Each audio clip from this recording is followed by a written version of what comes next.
refiere con protocolo, igual que evitar la distancia de 1,5 metros.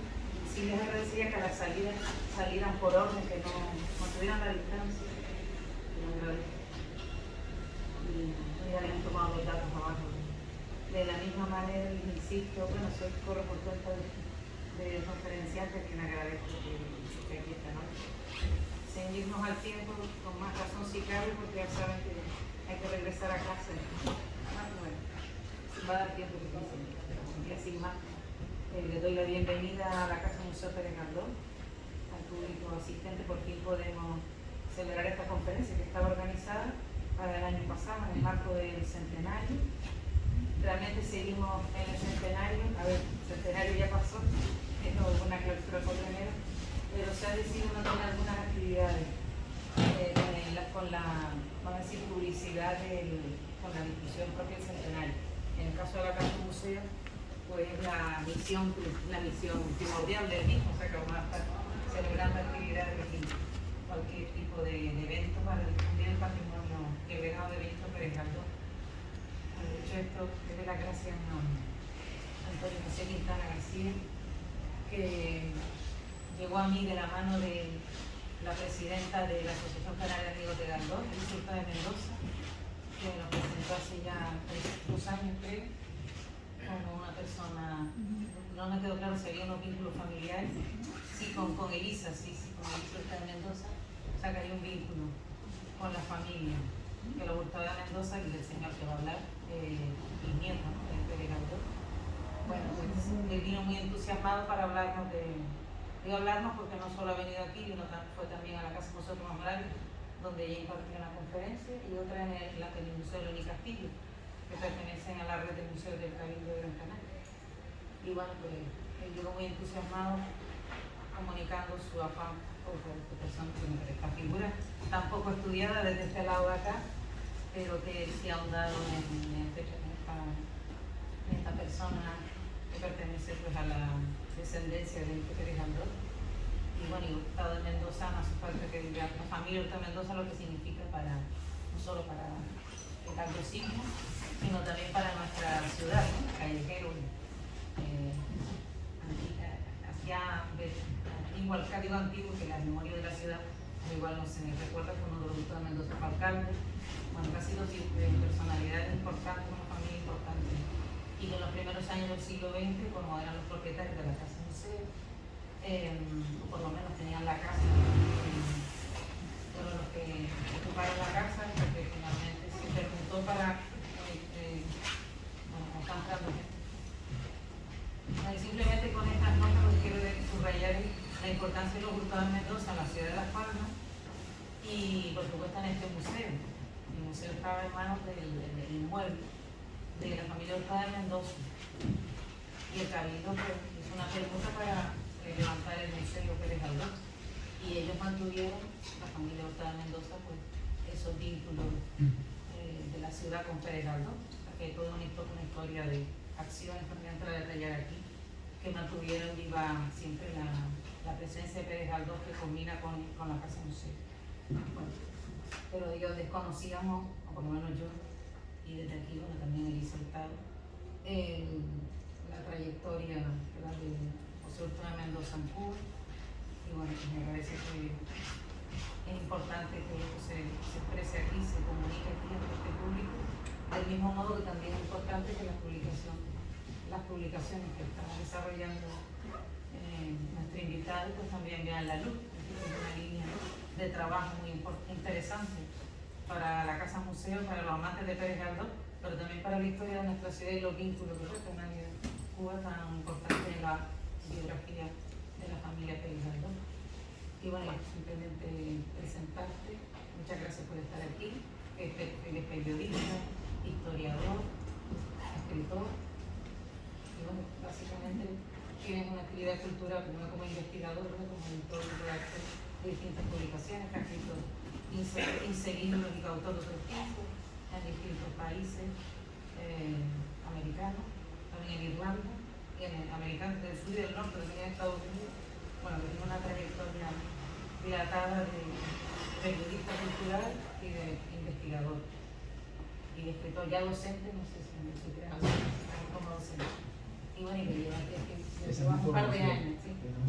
Sí, licenciado en historia. Educación. Así que agradezco la paciencia para poder esta conferencia porque llevo un año de retraso, pero bueno, no hace falta excusarme porque todos sabemos las razones. O sea que bienvenida a esta intervención que va a ser la primera que vamos a iniciar en este año. Esperemos que sean muchas más. Así que muchas gracias. Esperemos que les guste la conferencia. Buenas noches.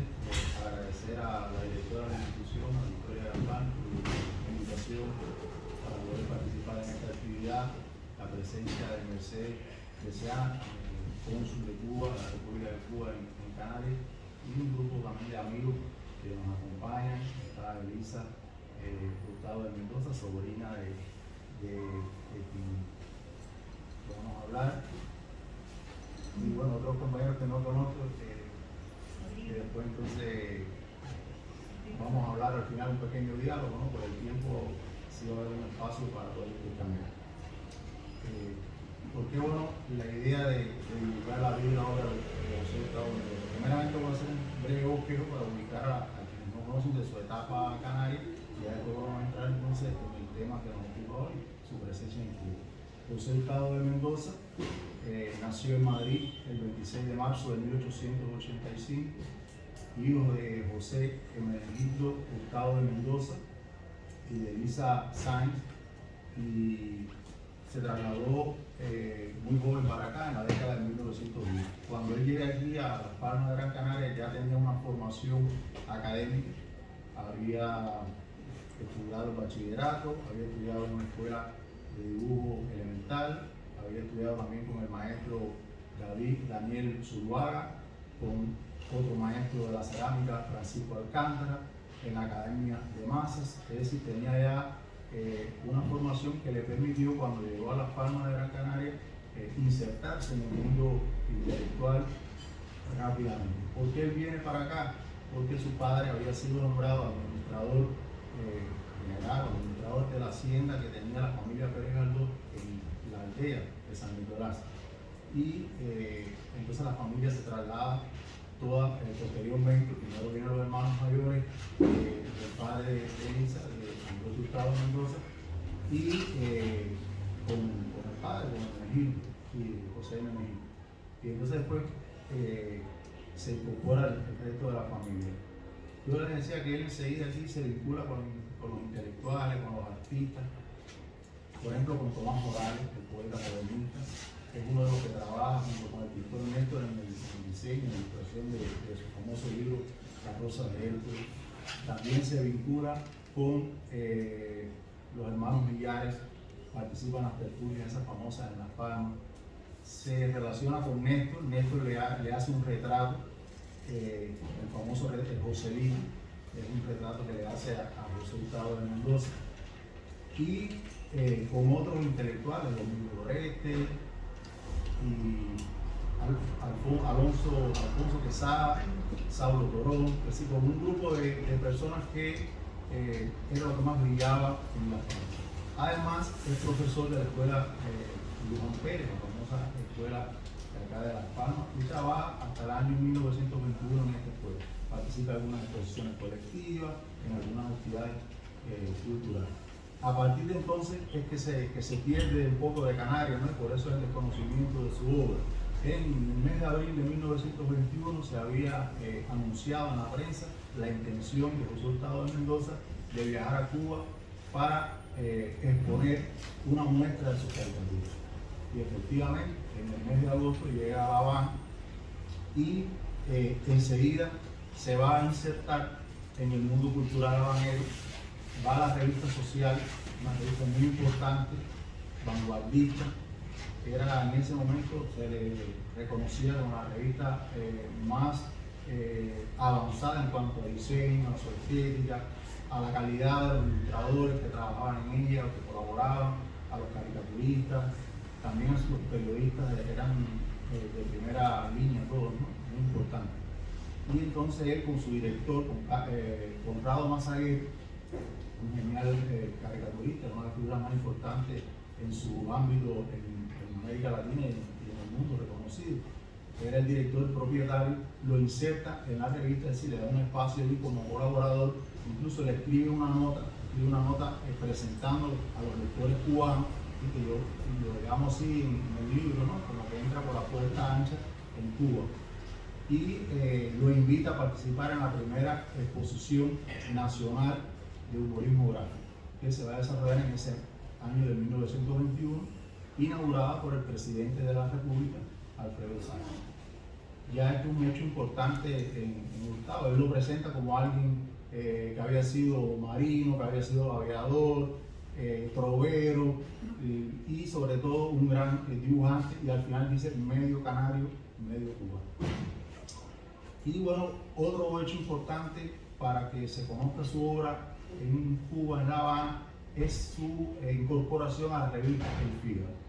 Era una revista de tradición desde el siglo XIX, también de gran circulación en el país, y él se convierte enseguida en uno de sus redactores, ¿sí? De su equipo de redacción. No solo como ilustrador, va a ilustrar cuentos, poemas, sino también va a hacer incluso hasta crítica de las artes plásticas, y va a publicar un testimonio cuando fue el jefe de redacción de la revista, Barros, quien era un crítico reconocido internacionalmente, publicó hasta un libro que se llama Crítica y Caricatura. Entonces él relata el testimonio, la amistad, cómo lo conoció, y ilustrándolo como una caricatura.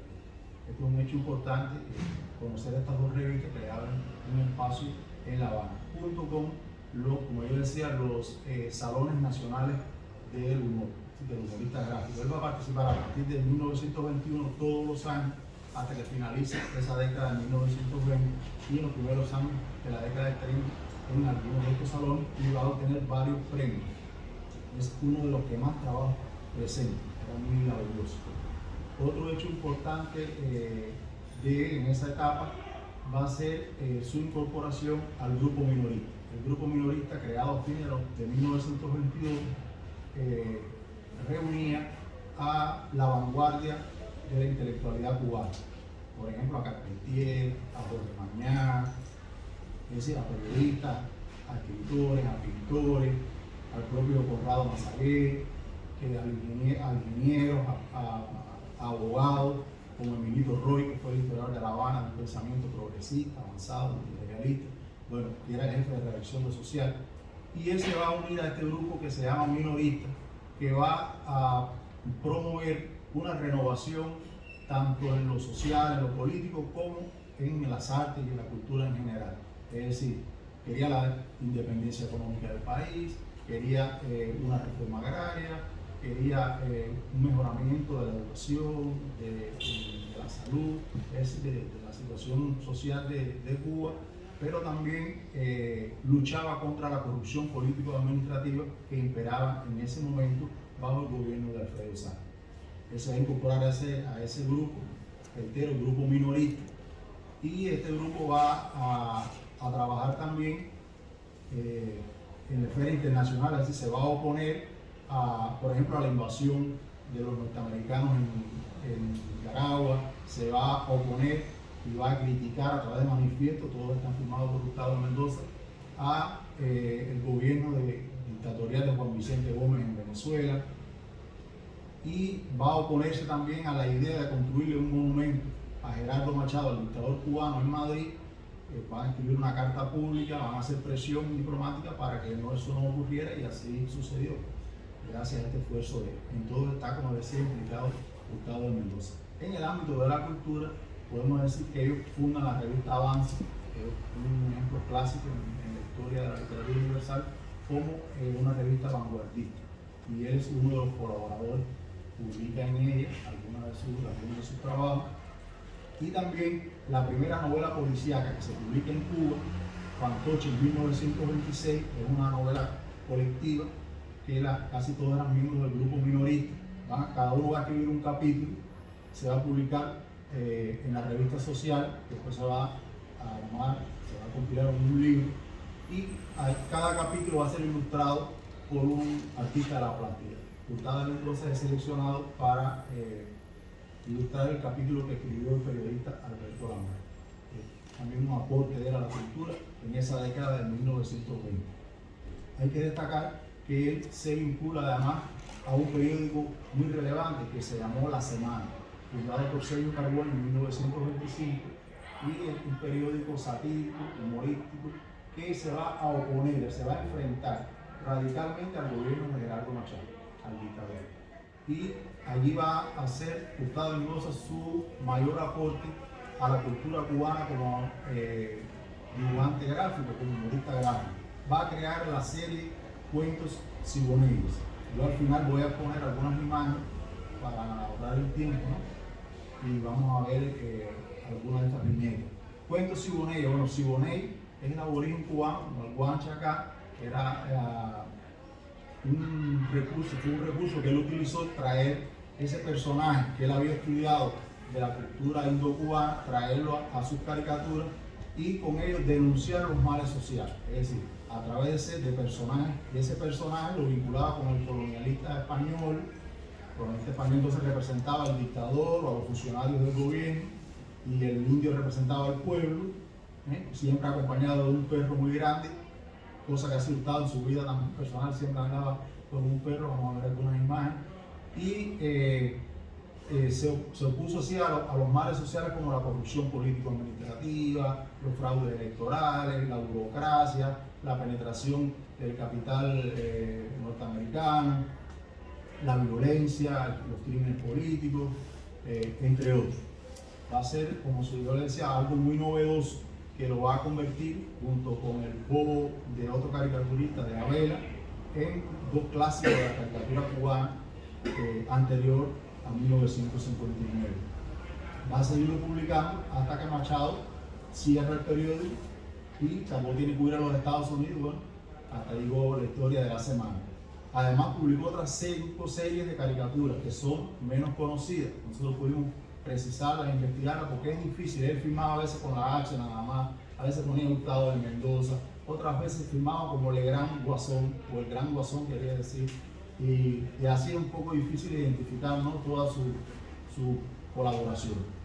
En esa década de 1920 también publicó en La Lucha, en El Imparcial, entre otros medios de comunicación, en Bohemio.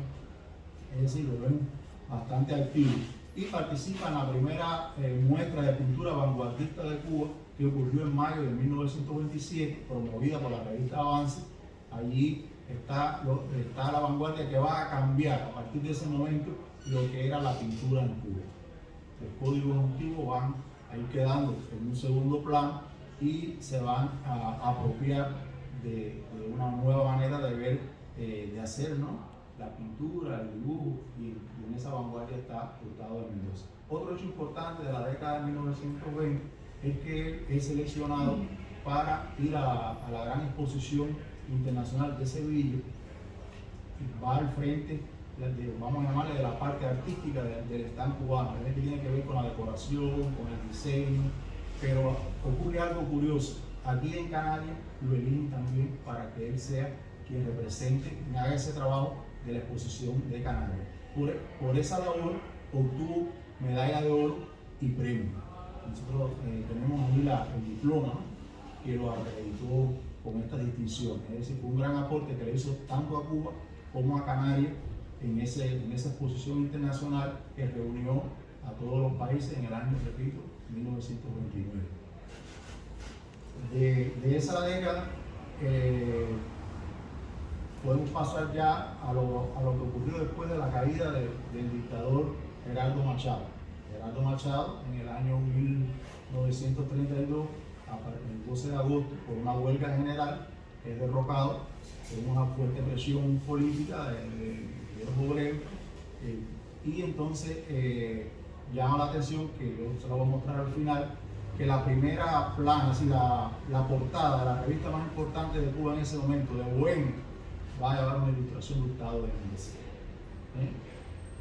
demostrando lo que era Machado, que se llamó el asno con ganas.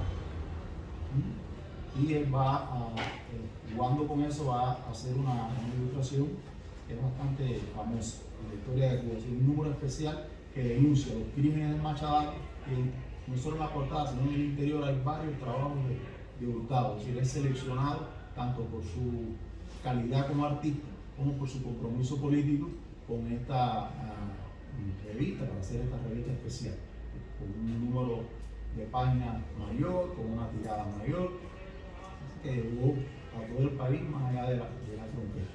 En destacar que esa revolución, como dijo el canciller de Cuba, se fue a Bolivia, no logró establecerse por diferentes causas, la falta de unidad entre los diferentes grupos revolucionarios, y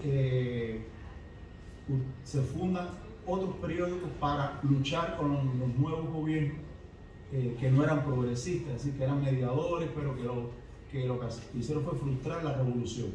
Y se funda el periódico Cayuco y el periódico El Loco, o Semanario de Mente. Se llamaba El Loco, un punto, Semanario de Mente, que su jefe de redacción era Nicolás Guillén, el poeta nacional de Cuba.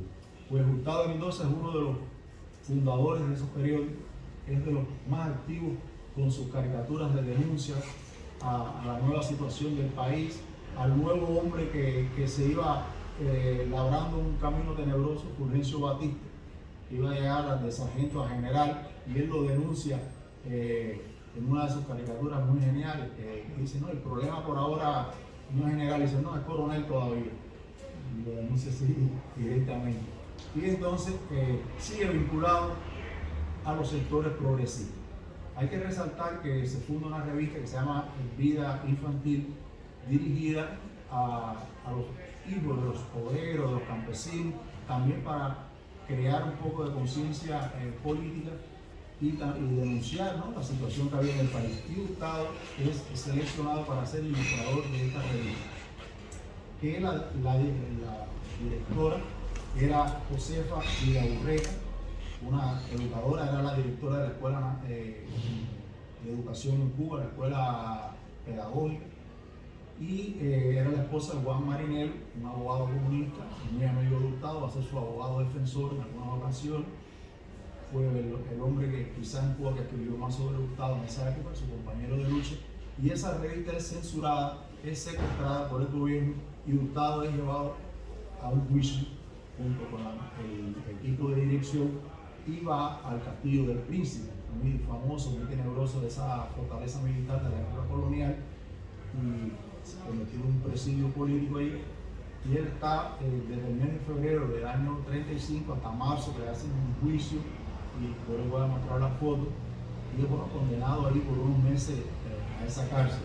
Juan Marinero cuenta, que fue compañero de él por otra causa, estaba también preso en la galera, cuenta que gracias a Hurtado de Mendoza, a su alegría, a su vitalidad, a su sentido del humor, las largas noches fueron menos difíciles, menos duras, porque se pasaba la noche haciéndole cuentos, relatando cuentos fantasiosos de grandes batallas que había estado, de aventuras que había vivido en Canarias, en África, cuando había sido militar, cuando había sido aviador, y se reía tremendamente de noche, y los demás también, y así se les pasaban esos días difíciles del presidio. Antes de continuar, pasar ya a la década de 1940, resaltar otro aporte que ocurrió en los años 20 y 30 en el quehacer multifacético de Hurtado. Hemos visto que era caricaturista, que era pintor, que era escenógrafo, decorador, que era ceramista. Bueno, él siguió participando, yo les decía, en los salones nacionales del humor, pero también en los de pintura que organizaba el Bellas Artes, el Ministerio de Bellas Artes en Cuba, el Ministerio de Cultura. Y Hurtado se vincula entre sus ideas estas vanguardistas, se escriben, Carpentier escribe un ballet muy renovador, es la primera vez en Cuba que se escribía el libreto de un ballet, El secreto de Ana Guillén, después escribe otro, Rebán Baramba, y en los dos es Hurtado la persona seleccionada para hacer la escenografía, los bocetos. Yo tuve la posibilidad de consultar los originales que él escribió de temas afrocubanos. Es decir, hay un rescate. En esa época, tanto los temas indocubanos, ya lo vimos en su caricatura, pero ahora vamos a verlo en los temas afrocubanos. Es decir, la mirada se dirige hacia África. Hasta ese momento se había dirigido hacia Europa, hacia Estados Unidos, y no se le había dado importancia al componente cultural de origen africano. Y Hurtado está en esa vanguardia con Alejo Carpentier. Se reunían, cuenta Alejo Carpentier, en un restaurante, en una cafetería cercana al Parque Central, y allí con pintores, con escritores, con Rubén Martínez Villena, poeta y abogado, amigo de Hurtado. Bueno, allí en esa tertulia Hurtado no faltaba. Y en la década del 30 yo les decía que también en lo musical escribe, realiza los dibujos, los bocetos de otro ballet, de otra obra que se llama Manito. Es decir, lo vemos muy vinculado a Alejo Carpentier, como saben, un gran novelista, premio Cervantes de literatura. En esa década del 30 comienza a trabajar como profesor, es decir, regresa a su labor que había iniciado acá en Las Palmas de Gran Canaria como profesor en la escuela técnica que estaba en Santiago de las Vegas, cerca de La Habana. Por tener ese cargo va a participar incluso en un congreso nacional y se va a vincular mucho con docentes de otras ramas en Cuba, y después incluso va a Puerto Rico a trabajar como profesor en 1948. Pues bueno, estando en esta escuela, era profesor de dibujo, de cerámica, también se dice, participa en otras exposiciones colectivas. Por ejemplo, en el año 1932 hay una exposición que se llama Única, se llamó así, y él es uno de los que está en esta muestra colectiva. Hay que subrayar que sus ideas políticas lo llevaron también a ser un admirador de la Revolución Rusa. Por ejemplo, cuando se crea en La Habana el restaurante Volga, un grupo de la vanguardia va a decorar, es decir, va a pintar murales en las paredes. Hurtado es uno de los que participa en este trabajo artístico en el año 1928. Pero bueno, seguimos hecho este preámbulo en la década del 30 y podemos decir que él se dedica profundamente al estudio de la cultura afrocubana. Él tiene la suerte de relacionarse con el sabio Fernando Ortiz, un gran etnólogo, y con Lidia Cabrera. Eran las dos figuras más conocedoras de lo que es el mundo afrocubano, las religiones de origen africano. Y con ellos va a recorrer, a hacer trabajo de campo, fundamentalmente en la zona de Guanabacoa, de Regla, y además va a ir llevando a su pintura, lo vamos a ver al final, todo lo que tiene que ver con las ofrendas, con las deidades, con el mundo ese tan rico culturalmente de la religión africana. Estas obras las va a llevar a alguna exposición y por suerte su viuda donó la mayor parte de ella, o una parte importante, al Estado cubano en 1990, y se salvaron, ¿no?, de perderse como parte del patrimonio nacional. En la década de 1940, Hurtado ya es miembro por su conocimiento de estas culturas africanas, de haber hecho el carnaval, donde había el sincretismo de las diferentes culturas, y es miembro de la Comisión Nacional del Carnaval. Va a ser uno de los promotores también del turismo cultural, va a ser miembro de la Corporación Nacional del Turismo, que es ahora el Ministerio de Turismo, y va a ser uno de sus asesores, también de los que supervisaban los carnavales. Va a realizar, va a pintar obras relacionadas con el tema del carnaval, varias series, y como yo les decía, también va a Puerto Rico a trabajar en una academia como profesor. Además, recorre el Caribe y Centroamérica en un barco, llevando muestras de su obra y de otros artistas como parte de lo que proyectaba Cuba a través de la Corporación del Ministerio del Turismo. Ahí él se vincula con Corrado Mazaguer, el director de la corporación. Es decir, vemos las redes intelectuales entre los artistas de la época. Su labor, además, como ilustrador, ilustró varios libros, pero para ir resumiendo, podemos ver que en la década del 40, en el año 45, realiza la ilustración de un libro muy importante, un libro de Guy Galvão, un periodista, ensayista cubano destacado, y él ilustra ese libro que tiene que ver con los símbolos nacionales, todos los escudos que hubo de Cuba en las diferentes provincias, diferentes regiones, con el escudo nacional, con las diferentes banderas. Y Hurtado de Mendoza es quien hace la interpretación de algunos, incluso le agrega cosas según lo que él había visto, ¿no? Lo que había leído de esa rebelión, de los hechos históricos, y realiza las ilustraciones de ese libro que tuvo 3 ediciones, tuvo después 2 ediciones más, una recientemente ya por la editorial Bolonia, la oficina editorial de La Habana. Y entonces es un hecho importante que se le reconoció incluso públicamente. Vamos a decir que Hurtado de Mendoza ya era una figura de trayectoria nacional, pues en 1951, por esa labor que desarrolló para destacar, para divulgar los símbolos patrios, él fue miembro de la Comisión Nacional por el Centenario de la Bandera Nacional de Cuba, valga la redundancia, y es condecorado con la máxima medalla o distinción que otorgaba el gobierno de la República de Cuba, la Orden Carlos Manuel de César. Eso se le otorgaba nada más, esa orden, a figuras importantísimas diplomáticas, a un presidente o a alguien relevante de la cultura cubana nacional, y él la recibió en 1951. Es un hecho que hay que destacar. También de esas conmemoraciones que se hicieron en los años 50, él tuvo a su cargo el diseño de las medallas que se entregaron, el diseño de las insignias, de los diplomas, y todo eso se le reconoció públicamente cuando se le preguntó cuánto iba a cobrar, cuánto eran sus honorarios por las medallas que diseñó, por todo este trabajo artístico. Él dijo que no, que a la patria no le cobraba nada. Así que ya él sentía como que Cuba también era su patria. Y así, bueno, ya Hurtado llega, ya es una persona mayor cuando triunfa la Revolución Cubana. Hay algunos hechos que debemos destacar. Por ejemplo, les recuerdo que él había nacido en 1885, ya cuando triunfa la Revolución Cubana, el 1 de enero del 59, es una persona mayor.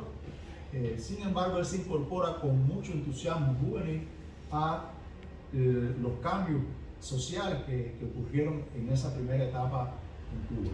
Por ejemplo, él participa en el primer Congreso Nacional de Escritores y Artistas, que sesionó en el mes de agosto de 1961 en La Habana. En ese congreso muy importante, Osvaldo Ortico, el presidente de la República, es quien clausura el congreso, y ahí se decide crear una organización que agrupara a los artistas y a los escritores, y así nace la Unión de Escritores y Artistas de Cuba, a la cual se incorpora Hurtado. Es una incógnita, no sé por qué ocurrió la incorporación en 1971, si ya él estaba entre los fundadores de la asociación. Yo estuve en la UNIAC revisando los archivos ahí, buscando su expediente, y bueno, encontramos el carnet de él como miembro de la UNIAC desde 1971, sin el propio año en que fallece. Él se incorpora a las milicias nacionales revolucionarias. Fue, bueno, como lo dice su nombre, unas milicias, un grupo masivo creado en todo el país para defender, junto con el ejército rebelde y después con las Fuerzas Armadas, al país, ¿no?, de las agresiones externas e internas. Y Hurtado se incorpora a esas milicias. Incluso en una de esas movilizaciones, yo le decía a la compañera que atiende prensa acá en la Casa Museo, como algo un poco dramático, ¿no?, pero que demuestra la actitud del consecuente hasta el final de sus días. Él sufre un infarto porque por su edad no era para que estuviera en esas movilizaciones que podían ser en el campo, que podían ser en las montañas, que podían ser cuidando una fábrica. En aquella época ponían bombas, hacían atentados constantemente, venían avionetas bombardeando de los Estados Unidos, y él sufrió un infarto y casi muere en esa década del 60 por estar en esas movilizaciones, exactamente por Playa Girón, por la invasión de Playa Girón, o cuando la crisis de los misiles en el año 62 en el mes de octubre. Pues bien, Hurtado además brinda sus servicios como artista, ya no como hombre físico, como combatiente, como militar, sino también como artista. Él regala su obra, por ejemplo, crea las insignias que lleva la Academia Naval de la Marina de Guerra Revolucionaria. Las insignias las creó él fue el que las dibujó, el que las diseñó. También creó las insignias de la Marina Mercante de Cuba, de la línea que se llamaba Mambiza en esa época, la línea Mambiza, después se llamó la Marina Mercante en general, pero él fue el que creó las insignias. También creó las insignias de una asociación que se llamaba Círculo Amigos del Mar, y Todo esto lo donó a Cuba, ¿no? Al Estado cubano, igual que se donó al final toda su obra, se le donó al Estado, su casa, la viuda, ¿no? Y como algo yo decía también un poco trágico, pero que demuestra ese gran sentido del humor de Gustavo de Mendoza, que cuando ella se sintió enfermo, le dijo a su esposa, a Ivonne Forcade, le pidió un deseo. Le dijo, quiero que me vistas de miliciano, así, de verde olivo, y que me entierren así, para hacer mi última guardia. Es decir, no perdió el sentido del humor hasta el final de su existencia. Decir que en el cementerio de Colón, la tumba que guarda sus restos es muy curiosa, muy artística, porque tiene un relieve, bajo relieve, con la imagen de una caricatura que le hizo Juan David, Premio Nacional de las Artes Plásticas de Cuba, con su pipa inseparable, su perro, que era inseparable de él también, está en ese bajo relieve, y también viene un epitafio de Gustavo de Mendoza. Decir que esa obra la realizó en su escultura Rita Londra, una gran figura como escultora, como artista de la plástica, pero sobre todo como escultora, brillante, y que lo hizo. Ya para ir finalizando, porque quiero aprovechar para que después tener un pequeño diálogo, no sé cómo está el tiempo. Voy a mostrar algunas imágenes para que ustedes puedan verlo y ver su obra, ¿no? Algunos ejemplos. Y les voy a hacer algunos comentarios.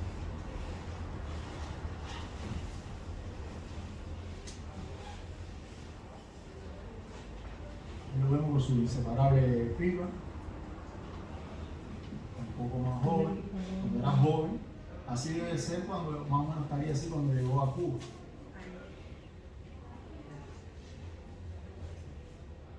Aquí cuando trabajaba en la Corporación del Turismo, está en un sitio, está acompañado de Conrado Mazaguer, que está al lado, a su izquierda.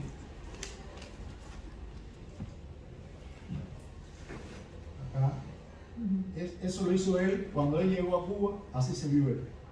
Había llegado así, miren el Morro, la fortaleza del Morro, él como marinero, y salió en la revista Social.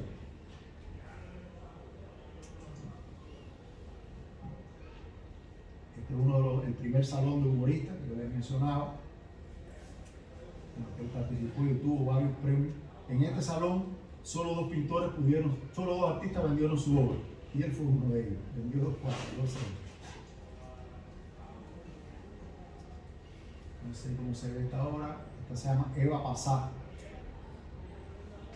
y es una de las obras que presentó.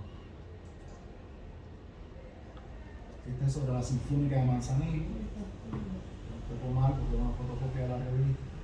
Bueno, ahora también fue premiada. Estas son sus primeras caricaturas, por lo menos, al menos las que yo encontré. Aquí denuncia la situación de la producción de azúcar, de los colonos, que eran los que menos se beneficiaban, eran los que trabajaban y eran los que menos se beneficiaban con la riqueza nacional.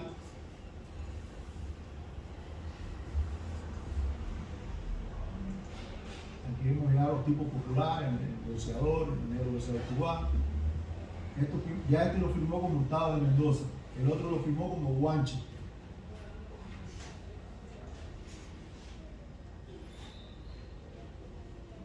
Y aquí empieza su serie de cuentos Siboney, les voy a mostrar algunos de estas obras.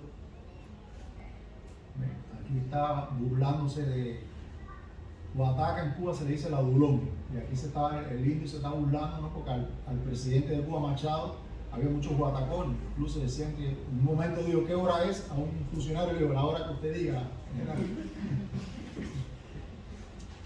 Y entonces él se burlaba del dictador, que en aquella época ese dictador mató a miles de personas. Al director de la revista Venezuela Libre, de la que yo les mencioné, lo arrojaron vivo a los tiburones en la Bahía de La Habana. Y él, mírenlo ahí, miren cómo dibujó a Machado. Machado es ese de las gafas. Y ahí lo nombraron, en un acto de guataquería, como decimos en Cuba, lo nombraron doctor honoris causa por la universidad. Era un hombre que era semi-analfabeto. Y entonces él se burla en esa caricatura, ¿no? Y le dice, usted también, general, sí, chico, me acaban de nombrar Siboney honoris causa. Y ven como usted también utiliza al colonialista, al conquistador, al descubridor. Español lo utiliza también en sus caricaturas. Aquí ven, denuncia la violencia por recursos de ironía, pero la violencia política que había en el país, las ejecuciones que había, los crímenes aquellos impunes. Por supuesto, todo no era denuncia, también a veces eran cosas satíricas de la sociedad, las relaciones amorosas, las traiciones, también él lo llevaba a cuentos cibernéticos, para aflorar un poco quizás la atención, ¿no? Hay que resaltar que él utilizaba nombres, él estudió la historia de los cubanos y utilizaba los nombres de los aborígenes, Atuey, Mabuya, Cabuya, vocablos aborígenes, los fue rescatando y los fue divulgando a través de su obra. Miren, esta es una obra vanguardista de él. Él dice en el año 1934, así se veía un robot.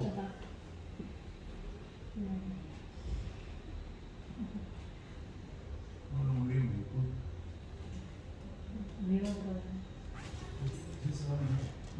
han parado la única matazón que nos gusta a todos. Es decir, que no había carne en un momento, ¿no? Era mucha miseria en el país.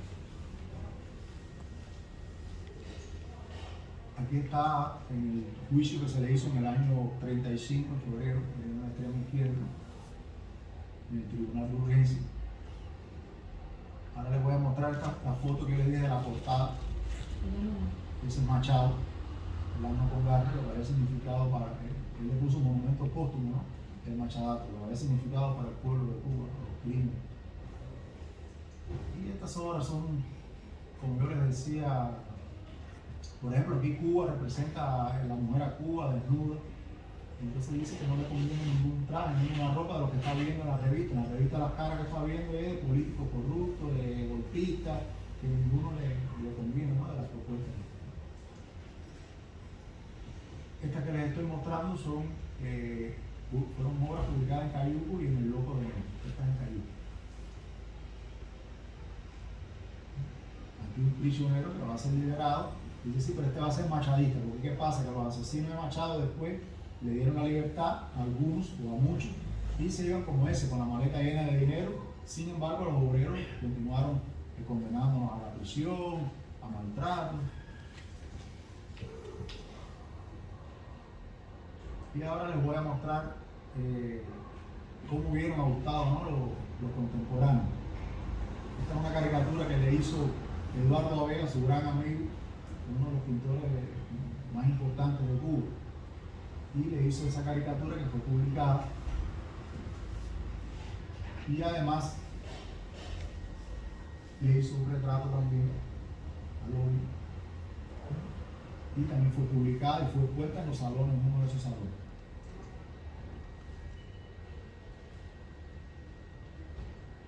Esta creo que es de blanco, sí, de blanco.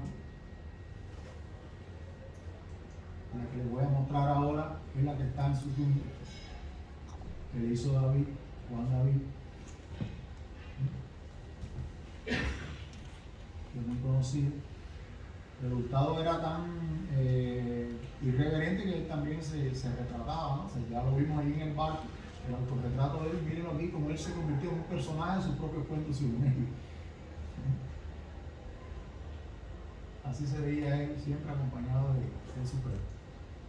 Y aquí algo que yo le llamo, ¿no? Vanguardista, ¿no? Él dice posiblemente, sí, después de la época cibernética, y él se autorretrató con su pipa, hablando de su perro. Entonces ahora voy a mostrarles algunas de las pinturas de este tema afrocubano, para que vean la calidad artística de su obra. Casi siempre va a predominar la presencia de la mujer, de la mujer representando la ofrenda a los dioses, las actividades religiosas de los africanos.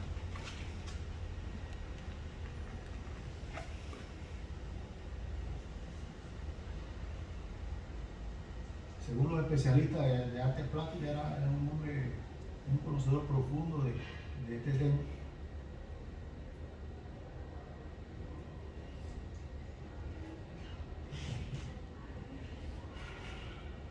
Aquí hay un tríptico sobre los instrumentos musicales que utilizaban en sus ritos.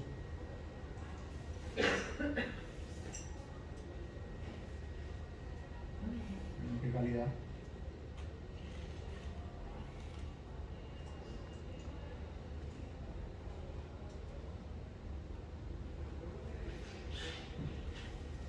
Bueno, con esta pequeña muestra que terminamos la exposición, él falleció en junio de 1971 y, como yo les decía, su obra la donó después la viuda al Estado cubano, y lamentablemente en Cuba las jóvenes generaciones no tienen un conocimiento profundo de su vida y de su aporte.